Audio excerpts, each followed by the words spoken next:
자, 우리가 지난 시간에 개념정의 6번째, 느리지만 꾸준한 신호의 전달자 호르몬에 대한 내용들을 여러분들이 살펴보셨습니다. 그 중에서도 특히나 지난 시간에 사람에서 나오는 호르몬의 이 종류들에 대한 내용들 아마 가장 중요하게 좀 여러분들이 보셨을 거예요. 그랬을 때 우리가 지난 시간에 썼던 이 호르몬이 어디에서 나오는지와 그 다음에 그 호르몬의 종류들 그리고 그 호르몬의 기능들에 대한 내용들을 다시 한 번만 좀 정리를 하고 그리고 뒤로 좀 넘어가도록 하겠습니다. 아시겠죠? 뭐 지난 시간에도 이야기를 했고 그리고 나중에 여러분들이 문제를 보시면 알겠지만 지금 현재 이 호르몬의 나오는 위치, 그러니까 내분비샘의 위치와 그 다음에 거기 각각 내분비샘에서 분비되는 호르몬의 종류들 그리고 기능 같은 것들은 아예 외우지 않으면 문제 풀리지가 않아 버려요. 그렇기 때문에 무조건 암기를 하고 넘어가셔야 됩니다. 아시겠습니까? 자, 호르몬이 분비되는 장소가 어디? 호르몬의 분비 장소가 어디? 호르몬. 네. 내분비샘입니다. 아시겠나요? 그러면서 내분비샘의 특징들이 있는데 객관식 문제로 나오기 굉장히 좋다라고 이야기를 했었을 겁니다. 그죠? 이때 우리 몸에서 무언가 물질들을 분비해내는 장소를 분비샘이라고 하는데 이때 내분비샘이라고 하는 곳과 외분비샘이라고 하는 곳이 있어요. 그런데 이때 각각 내분비샘과 외분비샘의 차이는요. 결과적으로 물질들을 분비할 때 그 물질들의 그 전용 통로를 통해서 분비를 하느냐 그렇지 않느냐 그 차이라고 여러분들이 보시면 되겠습니다. 아시겠죠? 자, 그랬을 때 내분비샘은 전용 분비 통로가 없기 때문에 혈액을 통해서 전달해서 이 호르몬들이 온 몸으로 혈액을 따라서 전달되는 그런 특징들을 가지고 있어요. 그렇기 때문에 사실은 신경계와 비교했을 때 매우 느리게 전달이 되는 그런 특징들까지도 가지고 있습니다. 자, 그런데 이때 이 내분비샘의 종류가 사람 몸에 여러 군데가 있었었죠. 그지? 자, 제일 먼저 이 뇌 쪽에 있는 분비샘이 바로 뇌하수체라고 하는 장소가 있었어요. 그죠? 이 뇌하수체에서 분비되는 호르몬들 종류가 굉장히 많았었습니다. 일단 생장 호르몬이라고 하는 게 있고요. 그죠? 그 다음에 예를 들어서 갑상샘 자극 호르몬. 갑상샘 자극 호르몬. 호르몬은 H하고 적겠습니다. 그리고 예를 들어 생식샘 자극 호르몬이나 생식샘 자극 호르몬 같은 것들이나 아니면은 선생님이 지난번에 여기에 없지만 여러분들이 꼭 하나 또 알아둬야 되는 호르몬이 있다고 그랬죠? 그지? 항이뇨 호르몬. 그지? 항이뇨 호르몬. 이런 것들이 뇌하수체에서 나오는 호르몬들이에요. 자, 그랬을 때 이 호르몬들의 특징들을 보면은, 그러니까 하는 기능들을 보면은 생장 호르몬은 말 그대로 생장과 관련이 있는 거죠? 그지? 뼈나 근육 같은 것들의 생장을 촉진해주는 그런 호르몬들입니다. 자, 그리고 갑상샘 자극 호르몬은 갑상샘이라고 하는 또 다른 내분비샘을 자극하는 호르몬이에요. 이거는 선생님이 나중에 좀 자세하게 설명을 해드리도록 하고요. 그 밑에 있는 생식샘 자극 호르몬도 마찬가지입니다. 그러니까 자극 호르몬이라고 이름이 붙어있는 것들은 모두 다 다른 내분비샘들을 자극하는 호르몬이라고 보시면 되겠어요. 그리고 항이뇨 호르몬은 몸의 체내 수분량을 조절해주는 호르몬이거든요.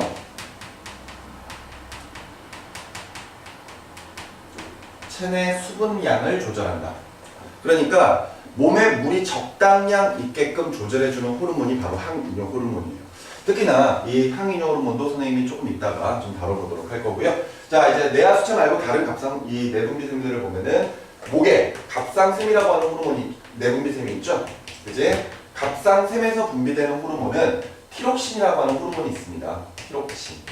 그죠? 그런데 이 티록신이 하는 역할들을 보면은 이 티록신 같은 경우에는 물질 대사를 촉진하는 그런 호르몬인데 물질 대사라고 하는 것은 우리 몸에서 에너지를 만드는 과정이거든요. 근데 이런 물질 대사를 촉진하는 과정 때문에 우리는 이 티록신이 나오게 되면은 몸의 체온이 올라가게 됩니다. 그래서 결과적으로 티록신은 체온을 조절해주는 호르몬이다라고 여러분들이 생각하시면 되겠어요. 오케이? 자, 그런 다음에 또 다른 내분비샘의 부신과 이자가 있습니다. 선생님이 지난 시간에 위치도 잘 봐두시라고 이야기를 했을 거예요. 그랬을 때 부신과 이자는 여러분들이 좀 함께 보시는 게 좋습니다. 자, 부신에서는 아드레날린이라고 하는 호르몬이 나와요. 아드레날린이라고 하는 호르몬이 나오고 그 다음에 이제 이자 같은 경우에는 글루카곤과 인슐린이라고 하는 호르몬이 각각 분비가 되거든요. 글루카곤, 인슐린. 그런데 이 부신과 이자는 서로 다른 내분비샘인데 여기에서 각각 분비되는 호르몬들이 공통적인 역할을 하는 게 있어요. 특히 뭐 아드레날린 같은 경우에야 뭐 사람의 흥분을 좀 촉진을 한다던가 뭐 그런 식의 역할들을 하고 있지만 그거는 좀 둘째 치고요. 지금 현재 부신과 이자에서 나오는 이 세 가지의 호르몬들이 바로 사람 몸의 포도당의 농도, 즉 혈당량을 조절하거든요. 이 혈당량에 관련된 것도 좀 이따가 설명을 해드리도록 하겠지만 이 아드레날린과 글루카곤이라고 하는 이 두 가지의 호르몬은 사람 몸에서 혈당량을 높여주는 호르몬입니다. 근데 반대로 인슐린 혼자 혈당량을 감소시켜주는 호르몬이거든요. 그러니까 지금 현재 부신과 이자에서 나오는 호르몬들은 각각 혈당량과 관련이 있다라고 생각을 하시면 되겠습니다. 자, 그런 다음에 이제 생식샘이라고 하는 또 다른 내분비샘이 있는데 이때 남자는 정수에서 남성 호르몬, 그러니까 정확하게 좀 이름을 붙이자면 테스토스테론이라고 하는 호르몬이 분비가 돼서 남성에 대한 2차 성징을 발현시켜주는 그런 호르몬의 역할을 하고 있고요. 여성 같은 경우에는 난소에서 에스트로겐이라고 하는 호르몬이 분비가 돼서 역시 마찬가지로 여성의 2차 성징을 발현시켜주는 호르몬이다. 이렇게 여러분들이 생각을 해주시면 되겠습니다. 아시겠죠? 자, 그런 상태에서 이제 뒤로 넘어가시면은 세 번째, 호르몬의 생리작용 조절에서 선생님이 지난 시간에 이 부분에서는 지금 우리가 보고 있는 이런 호르몬들이 몸에서 여러 가지 생리작용들을 조절을 하는데 그 양이 적어도 생리작용을 조절할 수 있다라고 이야기를 했었어요. 그런데 이때 그 양조차도 부족하다거나 아니면 너무 많으면은 사람 몸에서는 부족할 때 결핍증이 그리고 너무 많으면 과다증이 나타날 수가 있다고 했었죠. 그래서 여기 교재에 나와 있는 대로 그대로 외워 나가시면 되는 겁니다. 그러니까 생장 호르몬이 너무 많이 나오면은 사람 몸의 덩치가 너무 커지겠죠. 거인증이 될 거고요. 너무 적게 나오면은 소인증에 걸립니다. 그리고 예를 들어서 갑상샘에서 티록신이 제대로 분비가 되지 않는다면요, 이때는 갑상샘종 또는 갑상샘 비대증이라고 해서 목 부분이 이렇게 붓는 질병 같은 것들이 생기게 돼요.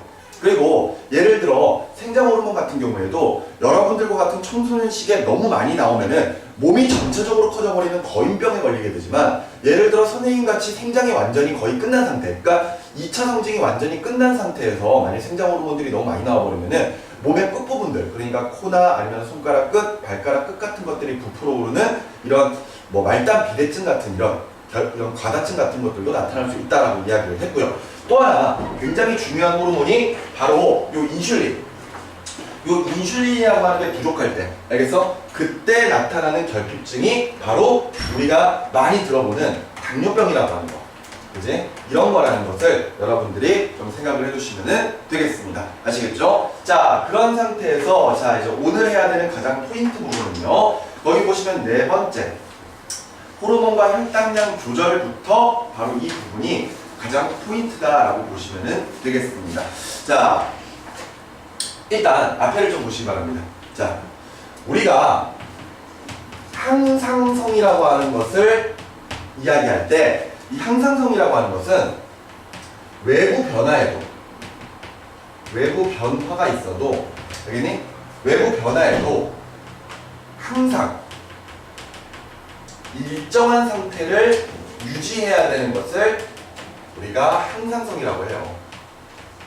자, 외부 변화에도 항상 일정한 상태를 유지해야 되는 것. 자, 근데 이런 것들이 뭐가 있느냐? 이런 것들이 바로 혈당량이라고 하는 것도 있고요. 그 다음에 체온 조절, 체온 같은 것들. 오케이? 그리고 예를 들어 체내 수분량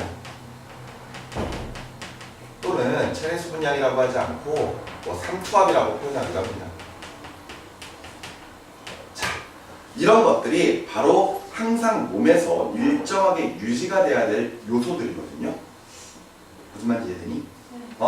그런데 이때 이런 항상성이라고 하는 것은 우리가 앞에서 배웠던 신경계에 의해서도 항상성이 유지가 되지만 호르몬에 의해서도 항상성이라고 하는 게 유지가 돼요. 오케이? 그래서 우리는 특별히 명령을 내리지 않아도 몸에서 알아서 이렇게 각각 항상성들을 유지를 하고 있거든요. 그런데 항상성 유지 방법에는 두 가지가 있습니다.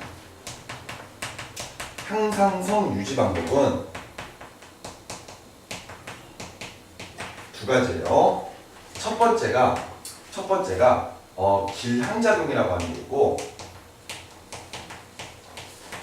두 번째가 피드백이라고 하는 게 있습니다. 길항작용, 피드백. 오케이? 그런데 이때 이제 두 가지의 방법에 어떤 차이가 있냐면은, 길항작용은 서로 반대되는 역할을 하는 게 있는 거야. 오케이? 그러니까 무언가 서로 반대로 작용할 수 있는 그런 구조가 있는 거죠. 예를 들어 신경계가 서로 반대로 작용한다거나 아니면 호르몬이 서로 반대로 작용하면서 예를 들어 항상성을 유지한다면 그것은 길항작용이라고 표현을 합니다. 그러니까 예를 들어 뭔가 A라고 하는 물질들이 막 나오면은 예를 들어 막 뭐 사람 몸에 어떤 변화가 일어날 때 막 사람이 막 흥분 상태에 막 가요. 흥분 상태로 막 갑니다. 근데 그랬을 때 예를 들어 B라고 하는 물질이 막 나오면은 사람이 다시 안정 상태로 막 가는 경우. 알겠니? 그럴 때 서로 반대되는 역할을 하는 A나 좀 B라고 하는 물질들이 있는 거잖아. 맞지? 그럴 때가 길항작용입니다. 오케이? 그런데 피드백이라고 하는 것은 한 가지 물질에 의해서 항상성이 유지가 되는 건데, 뭐 이거 쉽게 이야기하면 이렇습니다. 아니면은 뭐 정확하게 이야기하면은 어떤 결과가 다시 원인으로 작용한다라고 이제 보통 표현을 하기도 하거든요. 근데 말이 너무 어려우니까 이렇게 생각을 하면 됩니다. 예를 들어서 어떤 물질이 막 나왔을 때 사람의 체온이 막 올라간다고 쳐봐요. 알았니? 그럼 예를 들어 길항작용이라면은 체온을 떨어뜨려주는 물질이 있어야 되거든. 그런데 예를 들어 체온을 떨어뜨려주는 물질이 없다면은 막 어떤 물질이 막 나와서 체온이 막 올라가? 그럼 체온을 떨어뜨릴 때는 그 물질이 안 나오는 거야. 알았니? 그럼 자연스럽게 체온이 떨어지겠죠. 그러다가 너무 체온이 떨어지면 다시 그 물질이 막 나오는 거예요. 그러면서 다시 체온이 올라가고. 그런 현상이 바로 피드백입니다. 그래서 항상성은 이렇게 길항작용이라고 하는 것과 피드백이라고 하는 이 두 가지의 방법을 통해서 항상 일정한 상태를 유지시키려고 해요. 여기까지 무슨 말인지 이해가 되셨나요? 자, 그래서 여러분들이 이제 요거 혈당량, 체온, 체내 수분량이라고 하는 이 세 가지의 이 항상성이 어떻게 유지가 되는지 여러분들이 그것을 호르몬으로 가지고 한번 살펴보는 겁니다. 무슨 말인지 아시겠습니까? 자, 그랬을 때 우리 제일 먼저 혈당량부터 해보자고요. 혈당량 조절 방법부터. 오케이? 자, 이 혈당량이라고 하는 것은 사람 몸에 혈액 속에 녹아있는 포도당의 농도예요. 포도당의 농도.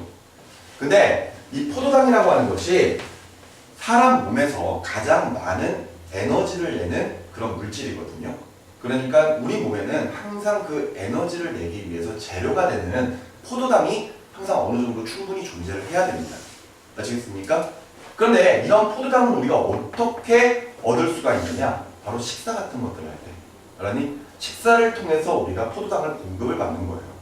그런데 그런 과정에서 무조건 포도당이 많아도 좋은 것은 아니라는 겁니다. 자, 보세요. 혈당량 조절 과정에 대해서 선생님이 차례차례 한번 설명을 해드리도록 하겠습니다. 이런 경우를 한번 보도록 하죠. 사람이 식사를 합니다. 식사를 할 거예요. 사람이 식사를 하게 되면은 여러 가지 음식들을 먹게 되면서 거기에서 여러 가지 영양소들이 몸 안으로 들어오게 되죠. 근데 그 과정에서 저 포도당이라고 하는 물질의 양이 증가하기 시작을 할 겁니다. 그러면은 이때 혈당량의 증가가 일어나게 되겠죠. 혈당량이 높아지기 시작을 한단 말이에요. 알겠어? 그런데 앞서 이야기했던 것처럼 혈당량이라고 하는 것은 항상 어느 일정한 상태를 유지를 해야 돼요. 근데 식사를 해버리니까 자연스럽게 혈당량이 증가를 해버리게 되는 거지. 근데 이게 좋은 게 아니란 말이야. 알겠어? 그러면 이때 봐봐요. 혈당량이 높아지니까 혈당량이 증가됐으니까 높아졌으니까 혈당량을 떨어뜨려주고 싶은 거야. 알겠어? 근데 이때 혈당량을 떨어뜨려줄 수 있는 호르몬이 저기에 있어요. 바로 이자에서 나오는 인슐린이라고 하는 호르몬이 있거든. 무슨 말인지 알겠니? 그러면은 이때 이자에서 인슐린의 분비가 일어납니다. 오케이? 이자에서 인슐린이 분비가 돼요. 그러면은 자 보세요. 이자에서 인슐린이 딱 분비가 되잖아요.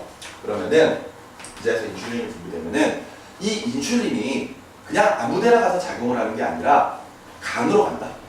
알겠니? 우리 그 호르몬의 성질들을 보면은 호르몬은 내분비샘에서 만들어져서 혈액을 따라 이동을 하다가 표적기관이라고 하는 자신이 일을 하는 장소에 가서 작용을 하게 되거든요. 그랬을 때 바로 이 인슐린이라고 하는 녀석이 바로 표적기관이 간인 거야. 간. 알아서 사람 몸의 간. 근데 이렇게 간으로 가게 되면요. 사람 몸이 간으로 가게 되면, 간으로 이제 인슐린이 막 가게 되면은 그때 간에서 혈액 속에 있는 포도당을 글리코젠이라고 하는 형태로 바꿔서 저장을 해버려. 그러니 바꿔서 저장을 해. 그러니까 지금 현재 포도당이 많잖아. 맞지? 근데 이 포도당이 아닌 다른 형태로 바꿔버리는 거야. 그런 다음에 몸에다가 저장을 해주게 되는 거죠. 그러면은 자연스럽게 혈당량이 어떻게 될까? 혈당량이 어떻게 될까? 다시 낮아지기 시작할 거예요. 혈당량이 감소를 하게 됩니다. 여기까지 무슨 말인지 이해가 되시나요? 자, 혈당량이 증가하게 되면은 이자에서 뭐가 나와? 인슐린이 나와. 알았니? 그러면서 간에서 포도당을 글리코젠 형태로 바꾼 다음에 저장을 해버리니까 혈당량이 감소를 할 수가 있게 되는 거죠. 여기까지 이해됐죠? 그지? 자, 그런데 말이죠. 이렇게 사람 몸에 혈당량이 다시 이제 낮아졌어요. 근데 예를 들어 자보자. 예를 들어 이제 사람이 운동을 해버리는 거야. 운동. 사람이 운동을 다시 해버리면은 이제 몸에 있는 포도당을 막 쓰기 시작을 할 거 아니야. 맞지? 그러니까 지금 현재 혈당량이 감소했다라고 이야기했는데 이 감소된 게 결과적으로 평균 수치까지 떨어진 거죠. 이제 원래 딱 정해져 있어야 되는 그 양만큼 다시 혈당량이 싹 낮아진 거예요. 그런데 사람이 운동을 하게 되면은 너무 많은 양의 포도당을 써버리거든요. 그러니까 혈당량이 더 떨어져 버리는 거야. 그러니까 이해가 되지? 혈당량이 너무 떨어지는 거야. 혈당량이 너무 떨어지는 거야. 알았지? 그렇게 되면은 다시 혈당량을 높여줘야 될 거 아니에요. 그치? 그럼 혈당량을 높여주기 위해서 또다시 분비되는 호르몬들이 있는 거야. 근데 두 군데가 있지. 부신이라고 하는 장소와 이자라고 하는 장소에서 각각 아드레날린과 글루카곤이 나오죠. 무슨 말인지 이해돼? 자, 그러면은 이 녀석들도 간으로 가, 간으로. 알았어? 간으로 가는데 이때 간으로 가게 되면은 아까 우리 여기 인슐린 때문에 포도당이 뭐로 바뀌어 있죠? 글리코젠이라고 하는 걸로 바뀌어 있지? 이 글리코젠이라고 하는 것을 다시 포도당으로 바꿔버립니다. 알겠어? 그러면 자연스럽게 혈당량이 증가를 하게 되는 거지. 그랬을 때 이 증가된다는 것은 다시 평균 수치까지 다시 올라간다는 거죠. 여기까지 이해되시나요? 그럼 지금 봐봐. 지금 보면은 혈당량이 너무 높을 때는 이자에서 인슐린이 분비가 돼서 혈당량이 감소가 됐죠. 맞지? 근데 너무 혈당량이 떨어져 버리면은 이번에는 반대로 부신하고 이자에서 각각 아드레날린과 글루카곤이 분비가 되니까 다시 혈당량이 증가를 해주잖아요. 맞죠? 그러면서 항상 어느 정도 일정한 수치를 맞춰주는 거야. 계속해서. 여기까지 이해가 되지? 그러면은 아까 선생님이 항상성 유지 방법에 두 가지가 있다 그랬잖아요. 그랬을 때 이 작용은 기량작용일까요? 아니면 피드백 작용일까요? 그렇죠. 기량작용이 되는 겁니다. 왜? 인슐린이라고 하는 호르몬과 그 다음에 아드레날린, 글루카곤이라고 하는 호르몬이 하는 역할들이 서로 반대잖아요. 맞지? 그러면서 항상 일정하게 유지를 시켜주는 거란 말이야. 그러니까 이 경우에는 피드백이라고, 기량작용이라고 설명을 할 수가 있는 거예요. 여기까지 이해가 되셨나요? 네. 좋습니다. 자, 이것을 일단 좀 지우고 다시 한번 정리를 좀 해보죠.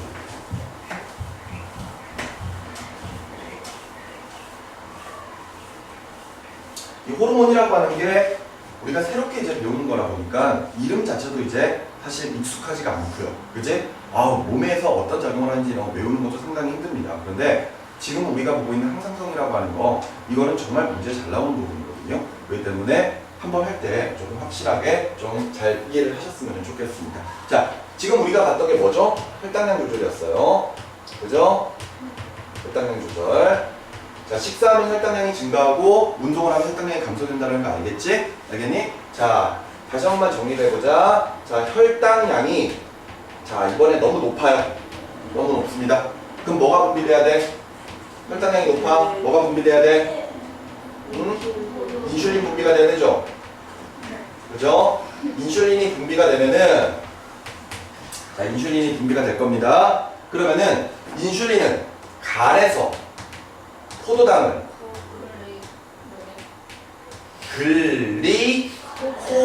글리코젠으로 바꿔서 저장을 할 거예요. 알겠어? 네.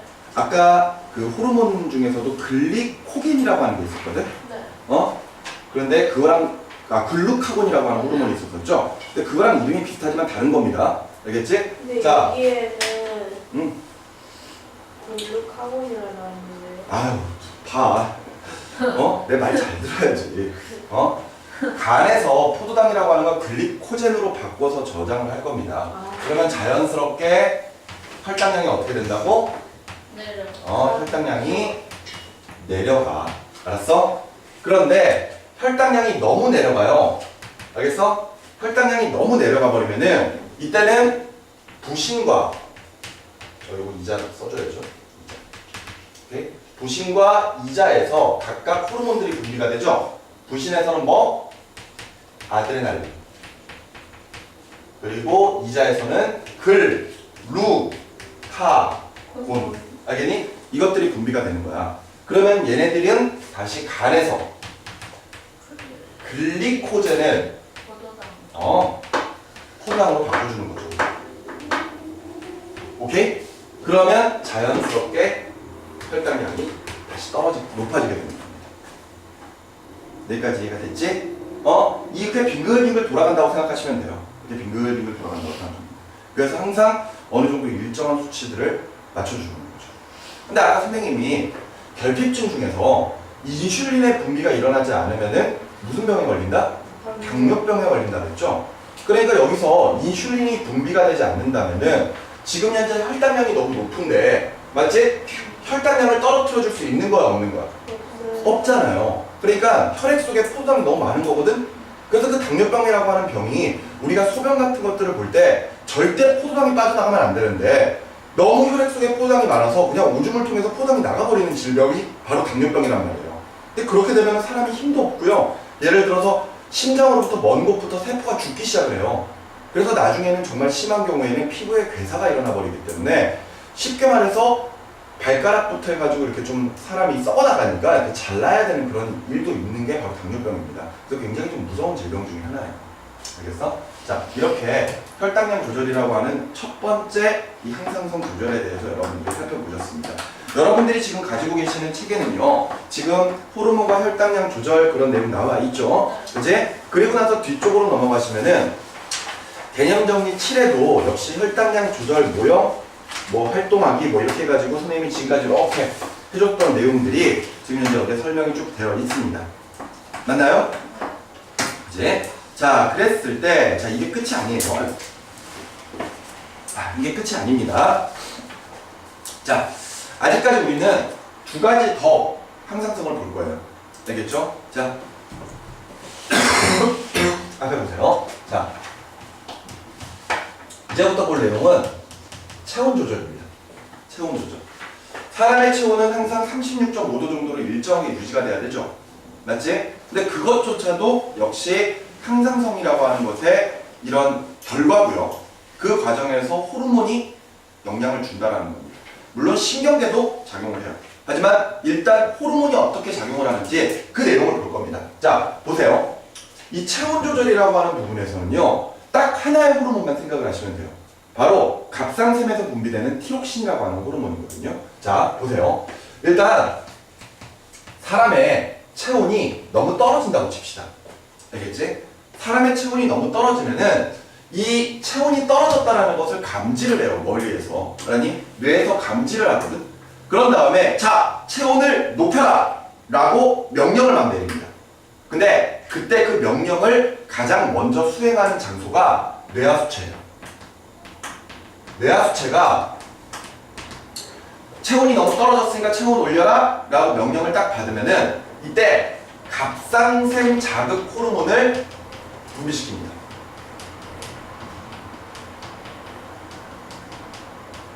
오케이? 자, 근데 보세요.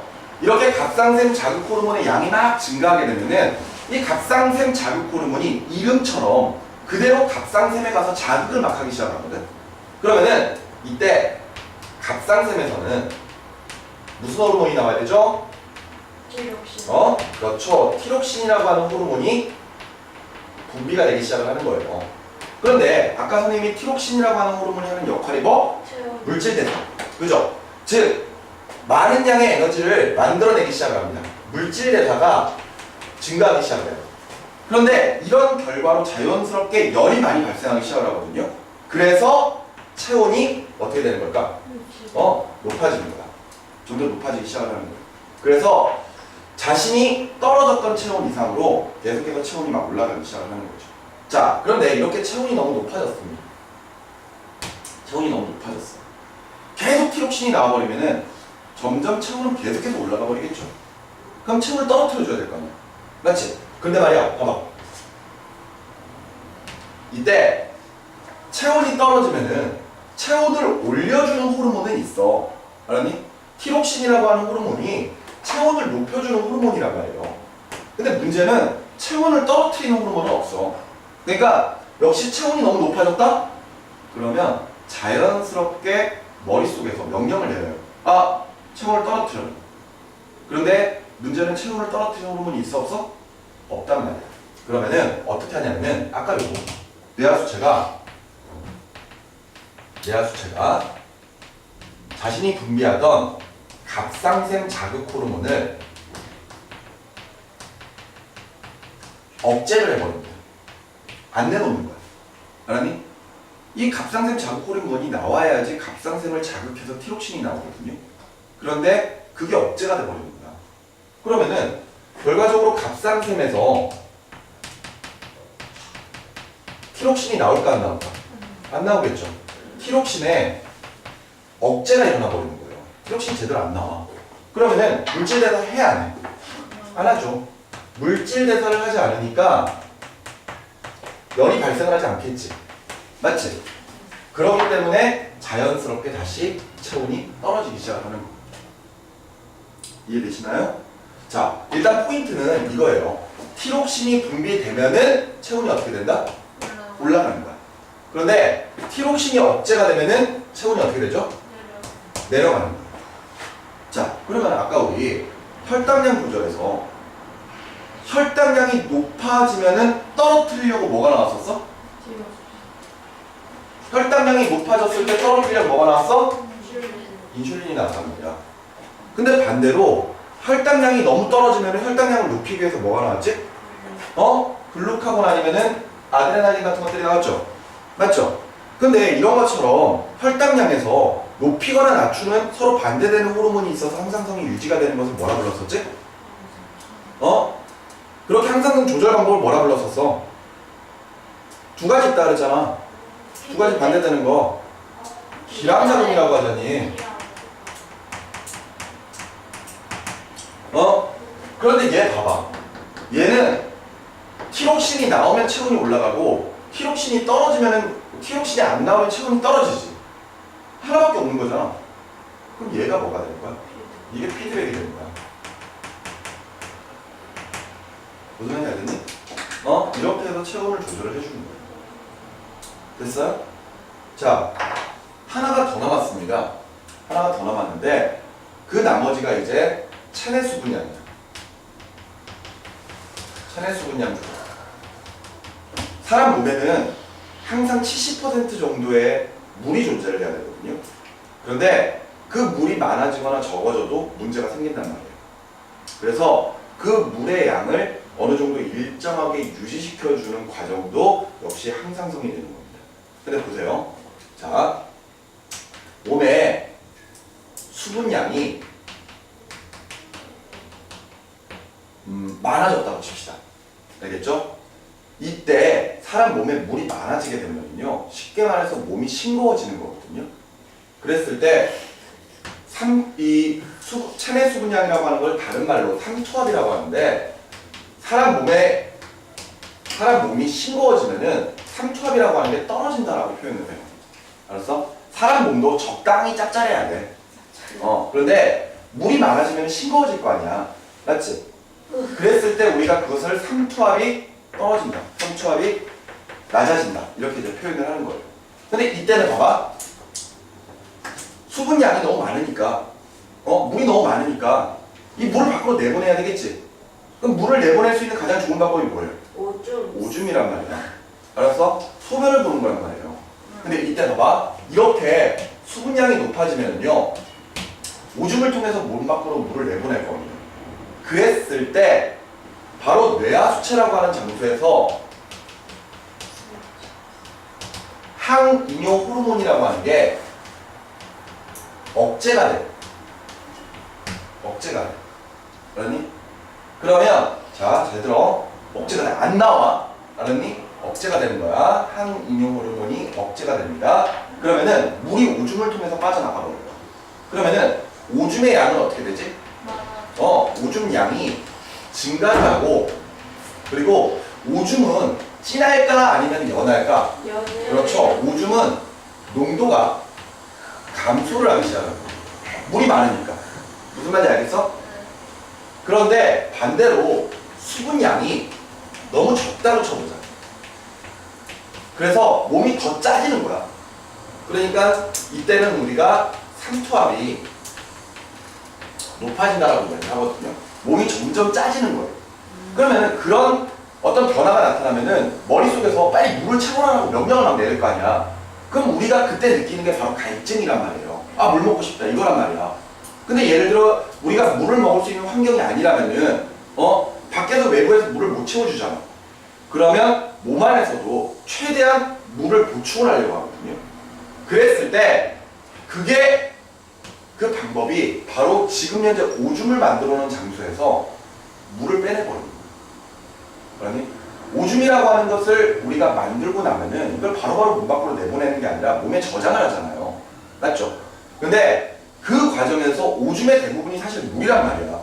그러니까 지금 내 몸에 물이 부족한데 오줌을 통해서 물을 내보내버리면은 아깝잖아. 맞지? 그러니까 다시 오줌으로부터 물을 가져오려고 한단 말이에요. 그때 아까 얘기했던 그 뇌하수체에서 항이뇨 호르몬이 분비가 되기 시작합니다. 분비. 오케이? 항이뇨 호르몬이 분비가 돼요. 막 나오기 시작하는 거야. 그래서 그러면은 오줌에서 이거 중요해. 오줌에서 물을 재흡수합니다. 무슨 말인지 알겠니? 그러니까 이미 만들어진 오줌에서 물만 싹 빼내는 거야. 그래서 그 물로 사람 몸에 수분을 채워주기 시작을 하는 거죠. 그러면은 자연스럽게 오줌의 양은 어떻게 되죠? 오줌의 양은 감소가 될 거고, 이제 오줌 농도는 진해지겠죠. 증가가 돼버리니까 진한 오줌이 나와버리는 거야. 이게 바로 우리가 보는 체내 수분량을 조절하는 과정입니다. 근데 얘도 봐봐. 얘도 항이뇨 호르몬이 나오면은 오줌에서 물을 빼내버리고, 그지?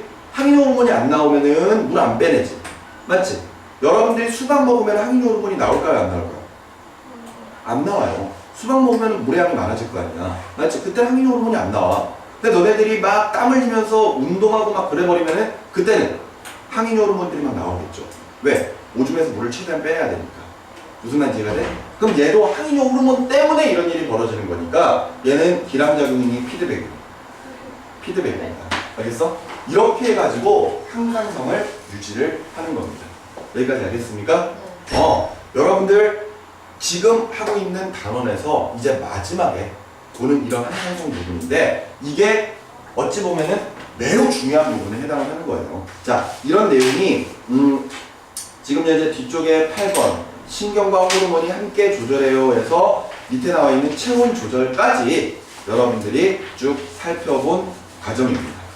알겠습니까? 자, 이렇게 해서 1단원의 자극과 반응 부분은 여러분들이 이렇게 정리를 끝내셔도 아마 될 거라고 생각을 해요. 특히나 이 자극과 반응에서는 앞에서는 신경계 부분, 그러니까 여러 가지 감각기관부터 시작해서 신경계라고 하는 부분들을 봤었고, 뒤쪽에서는 호르몬에 관련된 내용들을 봤습니다. 근데 거의 대부분이 다 새롭게 나오는 부분들이고 워낙 외울 게 많은 부분이기 때문에 여러분들이 조금 신경 쓰셔서 보실 필요가 있을 거예요. 아시겠죠? 자, 여기까지 하도록 하겠습니다. 수고했어요.